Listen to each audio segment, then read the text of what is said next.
Hello, good morning students. I am Piyush Agarwal. Welcome to your Nirmal PG College online classes. Today classes is BSc second year and gymnosperm classes and topic is affinities of gymnosperm plant जिसको हम हिंदी में बोल रहे हैं gymnosperm पादप की बंधुता।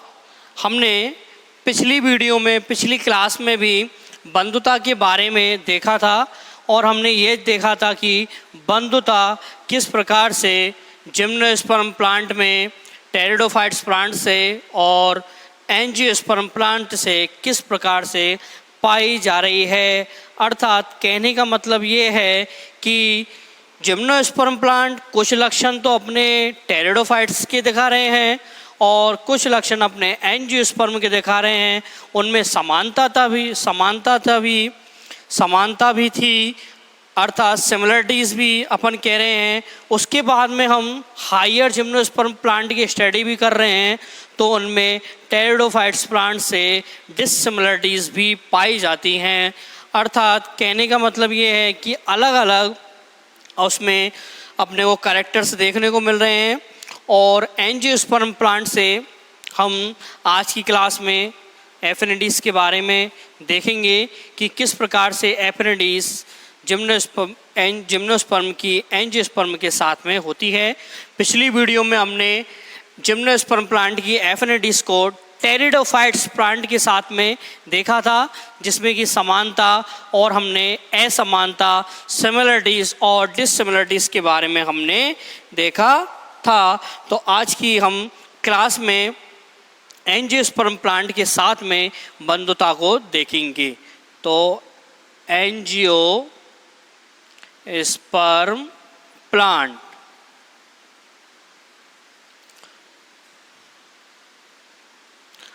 अब एंजियोस्पर्म प्लांट के साथ में जिम्नोस्पर्म पादपों की बंधुता को हम देखने जा रहे हैं।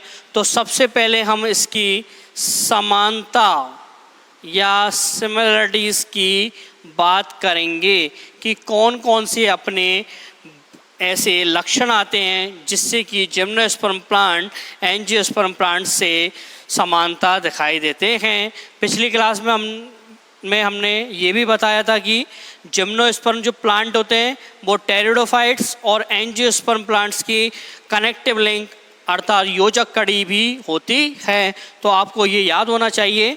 तो एंजियोस्पर्म प्लांट के साथ में हम समानता को देखते हैं। तो हम सबसे पहले पॉइंट की बात करें तो हम देखते हैं कि एंजियोस्पर्म प्लांट में तथा जिम्नोस्पर्म प्लांट में भी क्या था कि इनका पादप शरीर बीजाणुविद अर्थात स्पोरोफाइटिक था। जिम्नोस्पर्म में भी था ये बीजाणुविद और अपने एंजियोस्पर्म प्लांट में भी पादप शरीर बीजाणुविद स्पोरोफाइटिक पाया गया। स्पोरोफाइटिक का मतलब आप जानते होंगे कि इसमें 2n स्टेज इसमें प्रेजेंट होती है। तो एक समानता ये हो गई। दूसरी समानता हम देखते हैं कि जिम्नोस्पर्म प्लांट में जो पादप था वो बहुत बड़े थे, वृक्ष का रूप लिए धारण किए हुए थे और उनमें मूल जिसको हम रूट, स्टेम, तना व लीफ पत्ती कैसी थी, पूर्णतः विकसित थी, पूर्णतः इसमें विकसित पाई गई। और हम एंजियोस्पर्म प्लांट में अगर इनकी बात करें तो एंजियोस्पर्म प्लांट में रूट, स्टेम और लीफ भी अपना डेवलप हुआ होता है। तो अपना दूसरा पॉइंट ये हो गया समानता में। तीसरे पॉइंट की हम बात करें तो हम देखते हैं कि एंजियोस्पर्म प्लांट में द्वितीयक वृद्धि सेकेंडरी ग्रोथ कैसी थी, अपनी प्रेजेंट थी और वह सेकेंडरी ग्रोथ के उपस्थिति के कारण पादपों में बहुत मोटाई तथा तनों के व्यास में डायमीटर में क्या था, बढ़ोतरी था। तो उसी प्रकार से अपना जिम्नोस्पर्म प्लांट में भी सेकेंडरी ग्रोथ की उपस्थिति को हमने देखा था। तो अपनी तीसरी समानता सेकेंडरी ग्रोथ की हो गई। अब हम चौथी समानता की अगर बात करें तो हमने जब जिम्नोस्पर्म पादपों के कैरेक्टर्स को देखा था तो हमने बात की थी कि जो हायर उच्चतम जिम्नोस्पर्म पादप होते हैं जिनमें कि अपना नीटेल्स ऑर्डर होता है और उसका जो पादप होता है अपना नीटम। कौन सा पादप? नीटम। तो नीटम की जब हम वेस्कुलर बंडल संवहन तंत्र की बात करें तो इसके संवहन तंत्र में जाइलम में वाहिनिकाएं अनुपस्थित थीं। क्या थी? अपनी वाहिनिकाएं, जिसको हम इंग्लिश में क्या नाम देते हैं? वेसल्स। तो वेसल्स इसमें अनुपस्थित था और उसकी जगह अपना वाहिकाएं, जिसको हम वेसल्स तो वाहिकाएं होती हैं और वाहिनिकाएं होती हैं अपनी ट्रैकेट्स। ट्रैकेट्स होता है अपना वाहिनिकाएं और वाहिकाएं होता है अपना वेसल्स। तो वेसल्स इसमें क्या था? उपस्थित था। अब ये वाहिकाएं या वेसल्स की उपस्थिति अपने को एंजियोस्पर्म प्लांट के वेस्कुलर बंडल में भी दिखाई देती है। तो जब हम एंजियोस्पर्म प्लांट के वेस्कुलर बंडल को हम देखते हैं तो उनके जाइलम में हमें वाहिकाएं वेसल्स दिखाई देते हैं। तो अपनी फोर्थ समानता वाहिकाएं हो गई। उसके बाद में हम अपनी नेक्स्ट समानता को देखते हैं, जिसमें हम देखते हैं कि जिम्नोस्पर्म प्लांट में अपना नर युग्मक मेल गैमेट्स मादा युग्मक वृत्त तक पहुंचने के लिए पराग नलिका, किसका? पराग नलिका का निर्माण कर रहा था। अर्थात इसमें नाल युग्मनी, कैसा? नाल युग्मनी, नाल युग्मनी निश्शेषण,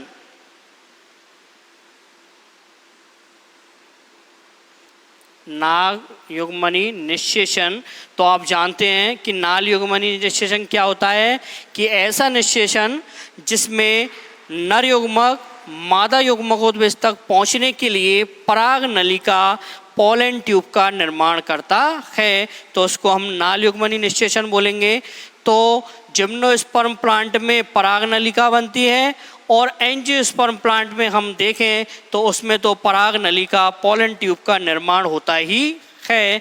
तो अपना पांचवा पॉइंट पराग नलिका का हो गया, जो कि जिम्नोस्पर्म और एंजियोस्पर्म प्लांट दोनों में समानता को दिखाई दे रहा है। अब हम अपने नेक्स्ट पॉइंट की तरफ बढ़ते हैं तो हम देखते हैं कि जिम्नोस्पर्म प्लांट में गुरु बीजाणु, कौन सा? गुरु बीजाणु मेगास्पोर्स अपने स्त्री धानी, किसमें? स्त्री धानी में विकसित ना होकर अपने स्त्री युग्मकोद्भिद, स्त्री धानी तो अपनी टेरिडोफाइट्स प्लांट में पाई गई थी, लेकिन गुरु बीजाणु इसमें स्त्री युग्मकोद्भिद में विकसित हो रहा था। स्त्री युग्मकोद्भिद,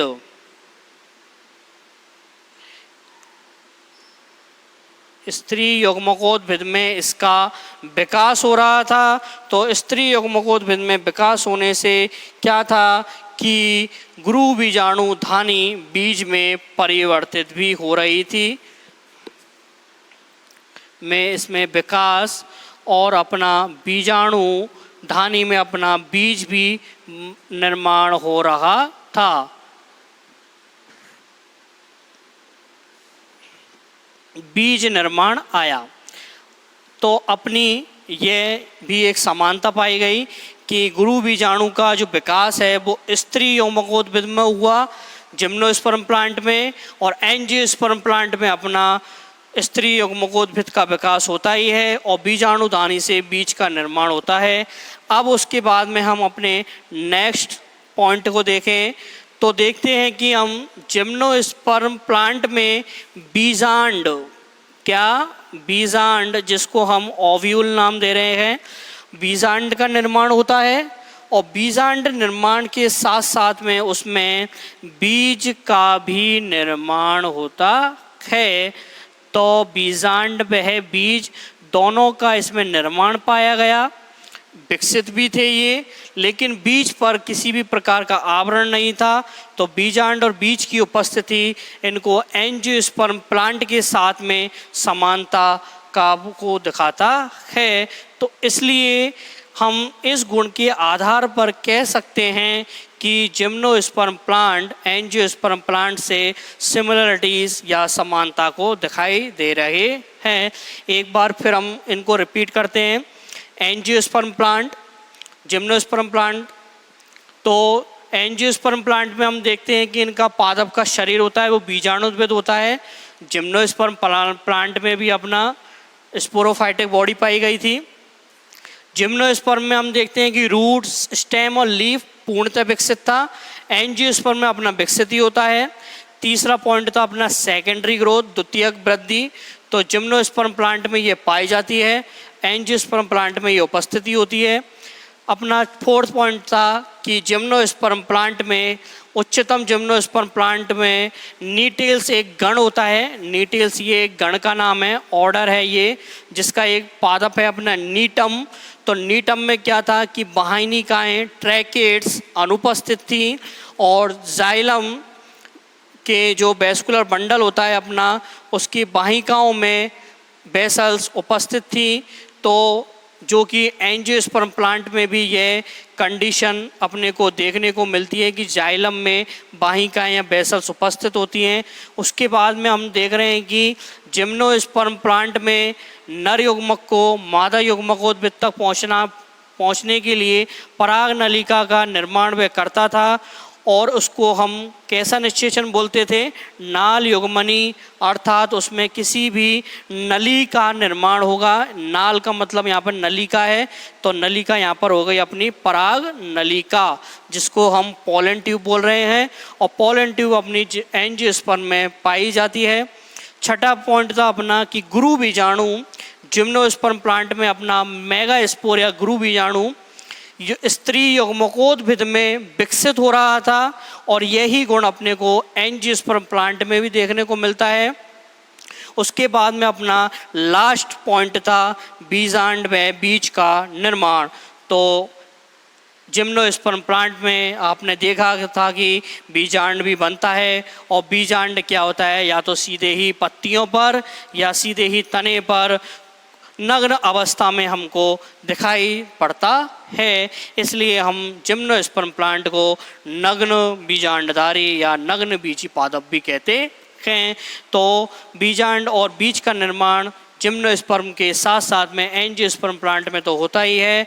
तो इन्हीं सभी पॉइंटों के आधार पर हम कह सकते हैं कि जिम्नोस्पर्म प्लांट एंजियोस्पर्म प्लांट के साथ में समानता रखते हैं। अब इसके बाद में हमने समानता को तो देख लिया, अब हम एक तरफ ये भी कहते हैं कि जिम्नोस्पर्म प्लांट एंजियोस्पर्म प्लांट से भिन्न भी होते हैं, अर्थात उन दोनों में असमानता या डिससिमिलरिटीज़ भी पाई जाती हैं। तो उस डिससिमिलरिटी की हम बात अब करते हैं। तो अब डिससिमिलरिटीज़ को हम देखेंगे।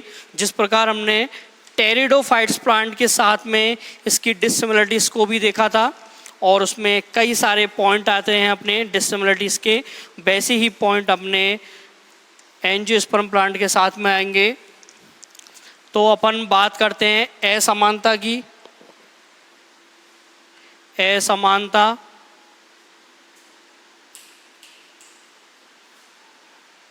तो असमानता या डिससिमिलरिटीज़ क्या है कि जिम्नोस्पर्म प्लांट में कई सारे ऐसे गुण होते हैं जो एंजियोस्पर्म प्लांट में बहुत विकसित होते हैं और जबकि जिम्नोस्पर्म में वो बहुत कम विकसित होते हैं।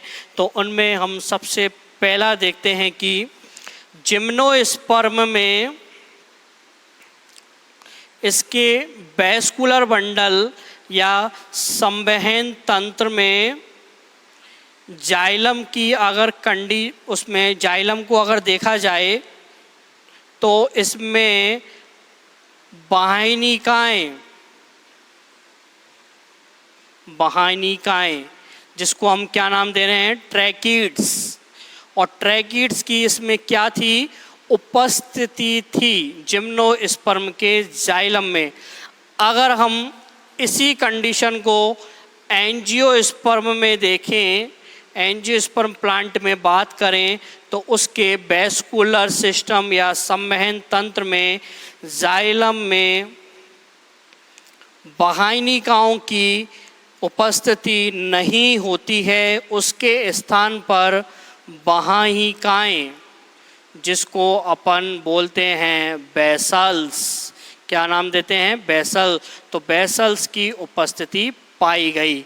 तो सबसे पहली असमानता क्या हो गई कि इनके जाइलम में वाहिनिकाएं थी और एंजियोस्पर्म के जाइलम में वाहिकाएं थी। तो अपनी पहली डिससिमिलरिटीज अपने को यहाँ देखने को मिलती है। अब अपनी दूसरी डिससिमिलरिटीज की बात करें तो जिम्नोस्पर्म के वैस्कुलर बंडल में फिलोयम की अगर हम बात करें, वैस्कुलर बंडल में फिलोयम की अगर हम बात करें तो जिम्नोस्पर्म के फिलोयम में सहचरी कोशिका, कौन सी कोशिका, सहचरी कोशिका, जिसको हम कंपेनियन सेल्स नाम देते हैं, कंपेनियन सेल्स। तो कंपेनियन सेल्स की इसमें क्या थी, अनुपस्थिति थी, कंपेनियन सेल्स इसमें नहीं पाई गई। अब हम एंजियोस्पर्म प्लांट में इसकी कंडीशन को देखते हैं। तो फिलोयम को हम उसमें हमने चेक किया, देखा, तो उसमें कंपेनियन सेल्स या सहचरी कोशिका उसमें प्रेजेंट थी, उपस्थित थी। तो दूसरी सिमिलरिटीज अपनी सहचरी कोशिका या कंपेनियन सेल्स की हमने को यहाँ देखने को मिलती हैं।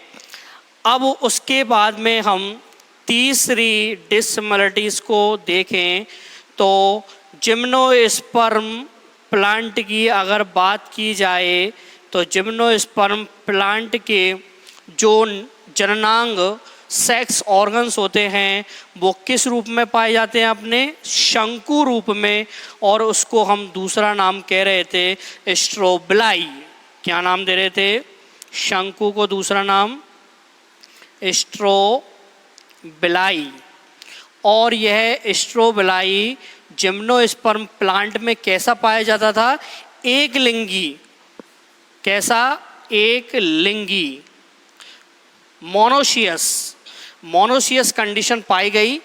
अब हम एक लिंगी कंडीशन को जानते हैं कि ऐसी कंडीशन है, ऐसी अवस्था जिसमें नर या मादा जननांग एक साथ उपस्थित नहीं होकर एक ही जननांग उसमें पाया जाता है। तो क्या था कि इसमें एक ही जननांग पाया गया, एक इसके शंकु या स्ट्रोबिलाई में। अब हम एंजियोस्पर्म प्लांट की अगर बात करें तो एंजियोस्पर्म प्लांट के सेक्स ऑर्गन किस में होते हैं, अपने फ्लावर में, फ्लावर पुष्प में। तो इसलिए तो अपन पुष्प को एंजियोस्पर्म प्लांट में सेक्स ऑर्गन भी कहते हैं, जनन अंग कहते हैं। और एंजियोस्पर्म प्लांट में अपना फ्लावर होता है वह द्विलिंगी। कैसा होता है अपना, द्विलिंगी, डायशियस, मतलब उसमें मादा वह नर जननांग क्या होते हैं, साथ साथ में पाए जाते हैं। नर जननांग अपना उसमें पुंकेश्वर था, पुंकेश्वर जिसको हम स्टैमेन्स बोल रहे थे, और मादा जननांग इसमें अपना स्त्री धान नहीं, अंडप था अपना। अंडप में अपना वर्तिकाग्र और अंडाशय था। तो एंजियोस्पर्म प्लांट में यह द्विलिंगी अवस्था थी और जिम्नोस्पर्म प्लांट में एक लिंगी अवस्था थी। तो यह तीसरा पॉइंट हमें डिसिमिलरिटीज़ को भी दिखा रहा है। अब उसके बाद में हम और भी डिसिमिलरिटीज़ को देखें तो फोर्थ कंडीशन हम अगर देखते हैं तो वो आती है अपनी अंडप की, जिसे हम क्या बोलते हैं, कार्पल। अब जो कार्पल होता है अपना जिम्नोस्पर्म प्लांट में, यह क्या होता है, एब्सेंट। कैसा होता है, एब्सेंट। और एंजियोस्पर्म प्लांट में इसमें क्या होता है, यह प्रेजेंट होता है। तो अंडप की उपस्थिति जिम्नोस्पर्म में एब्सेंट, एंजियोस्पर्म में प्रेजेंट। तो ये अपनी चौथी डिसिमिलरिटीज़ हो गई। अब हम अपनी नेक्स्ट डिसिमिलरिटीज़ को देखें तो वह है अपना एंडोस्पर्म, जिसे हम भ्रूणपोष भी कहते हैं। क्या कहते हैं आप, भ्रूणपोष, जो कि क्या करता है, भ्रूण को पोषण देने वाला होता है एंडोस्पर्म। अब जिम्नोस्पर्म में हमने देखा कि जो अपना एंडोस्पर्म होता है वह कैसा होता है, एक कोशिकीय अवस्था में होता है और इसमें जो यह इसका निर्माण क्या होता है, निषेचन से पूर्व ही होता है, निषेचन से पूर्व होता है। अब निषेचन से, फर्टिलाइजेशन से पूर्व ही इसका निर्माण होता है। तो यह जिम्नोस्पर्म में एन कंडीशन, अगुणित अवस्था, कौन सी अवस्था, अगुणित अवस्था अपन इसको कहते हैं। तो जिम्नोस्पर्म में भ्रूणपोष अगुणित अवस्था में पाया गया और निषेचन से पूर्व इसका ही निर्माण हो गया। अब इसी एंडोस्पर्म को हम एंजियोस्पर्म प्लांट में बात करें तो इसका निर्माण क्या होता है, आफ्टर फर्टिलाइजेशन, मतलब निषेचन के बाद में इसका निर्माण हुआ। तथा जो यह अगुणित अवस्था है वह एंजियोस्पर्म में अपनी त्रिगुणित अवस्था, 3n, त्रिगुणित अवस्था में यह पाया जाता है। तो अपनी पांचवी डिसिमिलरिटीज हो गई अपनी एंडोस्पर्म के आधार पर। अब हम अपनी लास्ट कंडीशन को, लास्ट डिसिमिलरिटीज को देखते हैं और वह है अपनी फर्टिलाइजेशन, या फिर हम उसको दूसरा नाम दे दें डबल फर्टिलाइजेशन, जिसको हम हिंदी में क्या बोलते हैं, द्विनिषेचन। तो हमने जिम्नोस्पर्म प्लांट में देखा था कि इसमें डबल फर्टिलाइजेशन, द्विनिषेचन कैसा था अपना, एब्सेंट था। कैसा था अपना, एब्सेंट था। इसके जो दो नर युग्मकोद्भिद थे, दो नर युग्मक बनते थे, उसमें क्या था, एक तो अपना अक्रिय हो जाता था और एक सक्रिय था। तो केवल एक ही बार उसमें सेक्स हुआ था, एक ही बार उसमें फर्टिलाइजेशन होता है। तो इसलिए उसमें डबल फर्टिलाइजेशन अपना एब्सेंट होता है। अब इसी डबल फर्टिलाइजेशन को हम एंजियोस्पर्म प्लांट में देखते हैं तो उसमें यह प्रेजेंट होता है। कैसा होता है, प्रेजेंट होता है, क्योंकि उसमें दो नर केंद्रक दो बार पादम मादा भाग को निषेचित करते हैं। तो इस प्रकार से एंजियोस्पर्म प्लांट में यह प्रेजेंट होता है। तो इन्हीं सभी गुणों के आधार पर हम कह सकते हैं कि जिम्नोस्पर्म प्लांट एंजियोस्पर्म प्लांट से असमानता दिखाई देते हैं। तो अपना इसमें संवहन तंत्र में जाइलम में वाहिनिकाएं उपस्थित थी जिम्नोस्पर्म में, एंजियोस्पर्म के जाइलम में बेसल्स थी। फिलोयम की बात करें तो कंपेनियन सेल्स इसमें अनुपस्थित थी जिम्नोस्पर्म में, एंजियोस्पर्म में कंपेनियन सेल प्रेजेंट थी। जिम्नोस्पर्म में अपने एस्ट्रोबिलाई एक लिंगी पाया जाए फिलोबर में हमने एंजियोस्पर्म में देखा तो द्विलिंगी था। फिर उसके बाद में हमने कार्पल्स की पोजीशन को देखा तो जिम्नोस्पर्म में एब्सेंट था, एंजियोस्पर्म में प्रेजेंट था। भ्रूण पोष की बात करें तो उसका निर्माण निषेचन से पूर्व ही हो गया, तो इसलिए वो अगुणित अवस्था में था। एंजियोस्पर्म में उसका निर्माण आफ्टर फर्टिलाइजेशन होता है और वह त्रिगुणित अवस्था में पाया गया। उसके बाद में अपना लास्ट था कि डबल फर्टिलाइजेशन या द्विनिषेचन जिसको हम बोलते हैं, जिम्नोस्पर्म में वह एब्सेंट था और एंजियोस्पर्म प्लांट में वह प्रेजेंट था। तो इन्हीं सभी बातों के आधार पर, गुणों के आधार पर हम कह सकते हैं कि एंजियोस्पर्म प्लांट से जिम्नोस्पर्म प्लांट भिन्न होते हैं। तो इस प्रकार से अपना एफिनिटीज़ या बंधुता को हमने देखा था और बंधुता अपनी टेरिडोफाइट्स और एंजियोस्पर्म पादप के साथ में थी। तो इस प्रकार आज की क्लास में बंधुता का अपना पूरा टॉपिक क्लियर हो गया। उसके बाद में हम अपना नेक्स्ट टॉपिक है वो हम अगली क्लास में बात करेंगे। तब तक के लिए आपको धन्यवाद। Thank you.